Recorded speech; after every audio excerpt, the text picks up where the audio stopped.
welcome back to Queen Chronicles The Series. Hi. Hey. You know, y'all, okay, we probably have some new viewers. You think we should say names? We all the way at the end of September. Yeah. I'm Latasha Tomlin. Welcome. TPerry, hi. Danielle Mangrum, hey y'all. Hey, and for those who know us, you know us, but you know we had to take a pause for the cause. Today, we are talking about something that impacts many, many Americans and people all over the world, and the topic is blended families. So we're talking about blended families. Some people still, use the terminology step families or what have you, but statistics report that 50% of Americans are involved in a blended family situation, and that makes sense because we know the divorce rate is 50%. So it's a big issue. It doesn't have to be a bad thing, but it is a challenge. It can be a challenge. So any thoughts about blended families? And of course I'll share my experience. So I think being a person, like I always get asked the question, I'm single. And they always say, would you marry somebody who has kids? And what I say is it would actually be very hard to marry somebody to not marry somebody, because most people today, have children, especially at my age. Like at 39, a lot of my friends have kids. A lot of my male friends have kids. And so my philosophy has always been, as long as you are involved in the child's life, like I'm not going to come into a situation where you're a deadbeat. Like, let me be very clear. That's not going to happen. And I need for you and the mom to be at some type of level of respect, or just like, I don't want to come into war. Like, I don't want a situation where you don't like her and she don't like you and the kids are a pawn in the situation. So I need it to be a situation where, not that y'all don't have to be best friends. That's not always possible. But I don't want to be war either. And I don't want to be war. And so I mean, my best friend just became a blended family. Okay. So I mean, it's just, I don't think there's anything wrong with it as long as everybody's on the same page. Yeah. And I'm gonna talk about that. Go ahead, Danielle. So I guess my experiences with blended families are kind of like an outside view. Like I have family members that are part of blended families. And when we say blended families, are we talking about like adopted kids as well, or just through marriage, by marriage? So I think it's really by marriage. Yeah, I don't think adoption is blended. No, because an adopted child should hold the same place as a birth or biological child. So when I say blended, I'm talking like you have stepkids. Your kids, my kids. Okay. Let's blend them. Yeah, let's make it all one. Okay, well, I just want to make sure, because I have heard people refer to their adopted kids or their foster kids as being a part of their blended family. So I think that was important to just define that before we move forward. But so it's always been like an outside view. I've seen the emotional impact specifically on kids. Specifically with like I had close family members that dealt with blended families, and I think it's really important for the foundational piece, like the parents, the leaders of the home, to make it a easy transition for the kids. I think that's it. Like, if you blend a family, and like I said, I'm speaking from outside experience. I haven't experienced it myself, so please don't charge it to my what is it, heart? Yeah, don't charge it to my heart. But I just think that the leader of the home, the foundation should be extremely strong. And I think that I understand we fall in love and this man is everything, but I think if you have kids, I think one of the main questions should be, would this person be a good stepfather to my kids? Would this person accept my kids as their own? Because one thing that really hurts my heart, especially as a teacher, is when I have kids that have stepfathers or stepmothers and they're treated like the stepchild. Wow. And so I'm always, we talk about these conversations, I'm only thinking about the kids, to be honest with you. Grown people, they can figure it out on their own, but kids, it's like they're kind of thrown. A lot of times they don't have a say, you know. I just think that's really important. Just making sure that like there's peace in the home, that you are taking account of everything about that man or everything about that woman that will make it a safe and easy transition, because it's a lot for that child as well if they're coming into a new situation. Even though you've fallen in love with them, this is kind of like a stranger to you know, your child. And so just making sure that it's a safe playing field for you as well, but more importantly the kids. I definitely hear you on the perspective of the children, because you do want to make sure that your children will be okay. The reality is your children may never accept your new relationship. Wow. They may never fully accept your new relationship for varying reasons. I am a part of a blended family right now, and my blend is a result of having had my first husband pass away. So my two children, well, all three of my children from that first marriage, my oldest is not his biological, but he was in her license, she was 3 months old. So pretty much. So that would be technically a blended family, but there was no, if anything, she was more favored because she was like his first. But anyway, moving forward, my current marriage is a blended situation where I have 3, he has 4, 2 birthed, 2 raised, right? So there is no difference or distinction between his 4, his 2 birthed and 2 raised, and mine. However, one thing that our marriage counseling reminded us of or highlighted for us was your issue is not going to be the 2 of you. Y'all will be fine. Your attack is going to come from your children. Wow. Because what I observed from my middle, especially, she was a big time daddy's girl. And my heart hurts for her because no one will ever replace her father, right? It's impossible. But initially, when we were just dating, it was all fun and games and she was cool with it. But when she saw the ring come, that changed everything. Because she was going around, I mean, no shade dissolved, but she was going around telling people they ain't getting married. She don't have no ring yet. Like, so she was cool. So she was talking to him. She was involved with him. And, you know, she would laugh at his jokes. And they really had like this bond. When it became official that we were going down this aisle, she flipped the script all the way. And people would say, you need to make her speak to him. You need to make her this, that, and the other. You need to make her... And my spirit would say, no. I have to let her process the way that she needs to process, and we have to respect her feelings. It was controversial. People say she's disrespectful. She's a lot of things. Okay, but my first blend got to be here, right? Because now me and God are having a conversation that the world does not agree with, right? Because they don't understand that relationship is tight. So for a while, she barely spoke to him. She would literally come in the room and she said, hi, Danielle. Hi, Trinice. Hi, so-and-so, just to make sure that she left him out.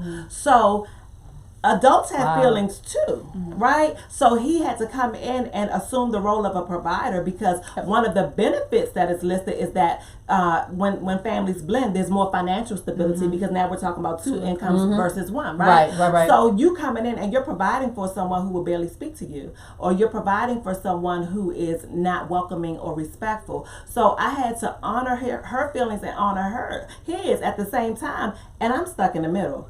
That was a hard moment. Thank God we are past that. We've only been married. We just celebrated our 2nd anniversary.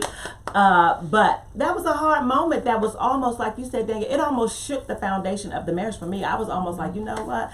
I never said this to him, but I'm like, we can just shut all this down because I can never get my children back. But upon reading, your lifelong relationship is with your husband, your mate, not your kid. Definitely. Because she's gonna grow up. Yeah, she's gonna move out. Yeah. She's the type of independent force that is gonna grow up, move out, and move on. But research also says that the younger the child, the easier the blend. And research into practice in my home, my son is like in love with him. He has very strong memories of his father, but he has really made a serious connection with him, and the relationship is tighter. However, I respect the levels of relationship and allow that to be in my home. And when we're all together hanging, cool. If she doesn't want to rock with him all day long, it's okay. Because what I don't want you to be is something that I told you have to be. Yeah. And I remember when my mom I was your daughter to a 30,000th degree. Okay. Oh, I was horrible. Mommy met this guy, and I did not like him. Okay. And I did not like him because it's funny because even as a child, I did not like arrogant people, like people that was really cocky or felt like I was supposed to bow down to them. Like, okay. And so I think I might have been like 11 or 12. My mom met this guy, and day one, I was like, he is not it. That is not him. And I let him know, like, you suck. Like, basically, any opportunity that I had to tell him that he was horrible, you're horrible. Like, no, you're horrible. Like, you know, you're horrible. You suck. Like, that was me. I was that child. Some of it was dad issues. Some of it I wanted my dad, and he was not my dad, and so because of that, you suck. Some of it was that. Some of it was I didn't think he was good enough for my mom. And so I resented all that he represented. So the more he tried to parent me, the more I was like, you are not called. You are not appointed. You are not chosen. Right. Like I was like looking back on it, I would have snatched me up. Like I was horrible. But my mom took your approach. She never ever tried to like make us it's funny because for the first time ever, my brother and I agreed, and Betty was on the outside. Betty adored him. Betty loved him. Wow. Me and Quan was like, Joker. Like, we, whatever. So it's funny now. But when they split up, I was like, yes. Yes. Right. When? But it wasn't until I saw how hurt my mom was. And they didn't end because of me. You know, that's her story to tell, but it wasn't because of me. But I remember being like, yes, he's gone. But seeing her so heartbroken, I remembered all the time that I was just like this horrible person to him. And so I get trying to, from a child perspective, you kind of feel like if I accept this person, am I somehow disregarding either my mom or my dad? Like, if I embrace the new mom, am I shunning my own mom? If I embrace the new dad, am I shunning? So it's kind of like the child is kind of in this middle place, especially if the biological parents don't get along. Yeah. And I think what I was saying initially was that not that a child should, I guess, be the thing that tips the scale. But I think that, because I've seen firsthand, you know, a child have that type of power. And I had a good friend, and she, her mom had met this really nice guy. He was really rich, and he was a provider, and he was a really nice guy. But she wanted her, like you said, she wanted her own dad to be in the house. And so that her mom ended up losing out on a good guy. And to this day, like, she's still single, you know, but. So I know the effects of that. So I never want to encourage that. And then also in my own home, my dad makes it very clear. He's like, it's Sabrina Antoinette Mangrum first, and then Danielle and Diamond. There's no other way. And one time I was like upset. I was like, did you just say you would put mommy before me? He said, I will say it again. Sabrina Antoinette Mangrum first, and then Danielle and Diamond. So, but what I was saying was, when it comes to, you know, blended families, I think that when you are choosing a mate or choosing a partner that you are exposing to your kids and stuff, I'm just saying that just make sure that he exhibits those qualities that will make him a strong leader. And whether or not your child wants to follow or whatever, but like he still is a good example. He's still a good head of a household, you know, because I've seen, you know, women, really good women. I think that's, my dad always says, instill that. Don't bring home any projects. And I've seen. I listen now, Pastor D. I listen now. You know, that's his number one thing. Don't bring home any projects, and don't bring home nobody that smell like garlic. I don't know why, but that's his thing. Okay. And he's talking about a group of people, but I'm not gonna say what group he's talking about. We're moving on. But anyway, so but it's the truth, you know. And so anyway, so but yeah, so he's always told me, he said, listen, you know, my main thing is that you become successful and you meet somebody that you are equally yoked with. Because I've seen firsthand close family members where you have a really good woman or a really good man, and then they attach themselves to someone that is a leech, somebody that is not equally yoked with them, and then it just pretty much influences everyone around you. Now, I'm not saying everybody should be, you know, financially wealthy or whatever, but I'm just saying that you make sure that you are a good match, because you are influencing outside forces as well. So recently, I was in this group and they have it every year. It's called it's the praying for your spouse challenge, and it's on Facebook. It's like 5 days, and they have like different teachings. They have like different Bible studies and things you should pray for. And so it was one particular day. I think it was Wednesday, and the guy said something that to me forever changed how I prayed for my spouse. Like, I don't pray that my husband doesn't have kids. I don't pray that prayer, right? It's just, God, you know what I need. You'll give me the correct package. And so I always say, God, I don't really have a list of what I want in a mate. I feel like, God, you'll give me what I need, because I did have a list at one time, and we all know how that went. And so, but what he said was, when you pray for your spouse, pray that you guys' purpose is equally yoked.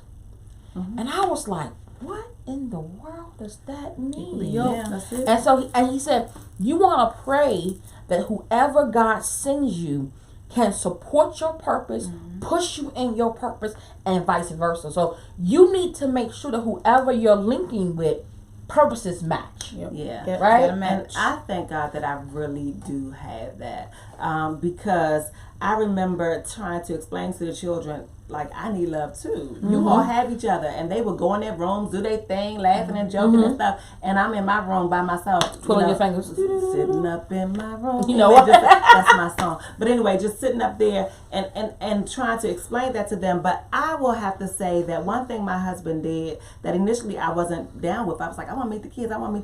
Let's do this. Because I'm like, everybody, let's get together. Let's go to Disney. Let's do anything. Let's blend. He was like, nope. We want to slow walk this. You and I have got to be solid before we bring them on. Foundation. Because the reality is, if we were not solid, I promise you, my kids, his kids would have probably shut us all the way down. Wow. And we wouldn't have been able to move forward, because their feelings are that important. So that adding them to the mix too soon can be detrimental. So what I'll say is to women, men who are raising their children on their own or having influence in their children, sharing parenting, you don't want to just throw your kids on somebody immediately. Respect the fact that you need to get to know this person first. You need to see them mad. You need to see them broke. You need to see them, not necessarily broke, but on a hard day. You need to see them when they're grieving. You need to see them. You need to see the way that they treat you consistently, because at first you get the representative, right? What? You need to be able to ask the questions, and like you said, Danielle, determining a person who would be a good fit. And that comes through natural situations, not having an interview list of questions, but going to the movies together, going to family functions together that include adults only. And then finally, once the kids come on, they will get with the program at some point, but they can't break you. Because like you said, you tried it, right? But for some reason, your mom and her partner at that time had a connection that kept them. But also in my further reading, I see that of course the second marriage, you're at 70% risk of divorce, right? And I'm certain, because it goes from 50 to it continues to go up, because if I get comfortable with divorce, and I'll just do it again, and sometimes it becomes like a mindset. But I would imagine that children and improperly introducing children into a relationship contributes to that. So let me ask this question: when or how did you guys know it was time to introduce each other to each other's kids? Did I say that right? Each other's kids to each other. Got it. Okay. I got you. That's a really good question. And I have to say, we were answering questions. We knew pretty early on that we wanted to be serious. So we had gone through this book of 101 questions to ask when considering engagement. Not after you're engaged, but when you're even considering linking with this person. So we had started going through the process of understanding one another on a deeper and more intimate level. And we just decided, like God whispered almost, to say, okay, it's time. So we did an outing together. Then we just started to do natural stuff. Like, I might just go with you to pick up your daughter and we're going to go get her hair done, or things like that. Or I'll just have her, and you're not there, and I'll take all the kids out. So has the blending fully occurred? I'm going to give you an absolutely not. There's still struggles, because for me, another thing to consider when blending is birth order. So you're my baby girl, right? you're my oldest, but then we bring somebody who's in the middle of you all, or I bring somebody who's younger than you. You're not baby girl anymore, or someone who's older than you who's now calling the shots. Children's birth order is impacted by the blending. Wow, so never thought about that. If we're blending now, we're looking at the kids as a whole, right? Not yours and mine. So that's something to consider, and making sure that you're able to solidify your child's place in that family, because this is my baby girl. You know, the new baby doesn't become the new baby to you. You have to still hold on to your baby as your baby, and your oldest as your oldest, and still regard them in the same way you did before. But like I said, it's still a challenge. Like my two youngest live with me, and his oldest lives with me. His oldest son lives with me. So with us, so we're all together, and that's an easier blend because we're constantly together. But then when we bring in the others, or you know, we don't see them as much, it is heartbreaking. But what I had to very recently decide is that God makes all things beautiful in His time. It's in His time, not mine. And I think that for me, if I were to select the way it would happen, I wish all my kids would be grown and just be easier. Y'all doing your thing, I'm doing mine. But what we have right now, I'm satisfied with. I think one last thing, because I don't want to talk forever, but something that kind of saddens me is the fact that these will never be our children, and as much as I may love yours and you may love mine, the interest together, the way that you were raising yours is a little different than the way that I was raising mine. So what I had to allow myself to remember is that don't deny your children experiences that they had before, and you don't always have to bring the other kids in, especially if you don't live together. You don't have to bring them on or add additional experiences that's not their interest. So I have been intentional about maintaining our family traditions and experiences absent of that as well, so that my kids still have mommy. I know for me, so I have not personally experienced it. Like I'm not personally dated anybody with children or anything like that, but one of my family members right now is actually going through this process. She met a guy. They've been talking for a few years, and she's head over heels. Like I'm talking like swimming in love. She's loves like in the deepest part of the ocean. She's dead treading it. Definitely. And so she had a big issue because she had not met his kids, and it like she was like, I mean, how can he say he loved me? I've never met the kids, and da da da da. And so she actually, my male best friend has kids. And I haven't met his oldest two, right? And it's crazy because I would say, no, we're best friends, and but I realized in what he said to her, so they had a conversation, and he was kind of, she kind of like, asked him about it, and he was kind of like, when the time is right, it'll happen. Like, let it be like a natural type of, like, don't be like, I'm at your kids yet. I'm at your kids yet. Why at your kids yet? He said, let it be natural. Like, don't ask him, but when he feels like, the timing is right, it'll happen. And unbeknownst to her, like literally a few weeks later, her guy was like, I want to meet the kids. Like, just like random, like just, and she was like, oh my God. I was like, oh my God, you're so in love right now. But just looking at it, so I've seen both, like I've seen the guy who was kind of reserved and didn't necessarily jump at the opportunity. Like, he didn't bring everybody around his kids, and he only watched you around when he was serious about you. So I've seen that. Then I've had friends who dated, a guy, and the guy met the kid like week 2, week 3, and then the kid got attached, and then the guy walked away, and they had like 15 uncles. You know what I'm saying? I've seen that so many times. So mommy is going on a date with her brother. Like, that's so dysfunctional. I think that in general we need to be more honest with children at their level. So and kids know. Let's be clear. They know. Kids are way smarter than we give them credit for. Now I've dated a guy with kids. Well, he had one child, and he begged me to meet, and we talked for about 2 or 3 years, and he begged me to meet his daughter. And so I had asked him, and you guys tell me your opinion, what you guys think of this. So I asked him, does the baby's mother know that she's meeting me. And this was a guy, like, I was like, I'm never going to marry him. But he was like, a good friend. We hung out and stuff.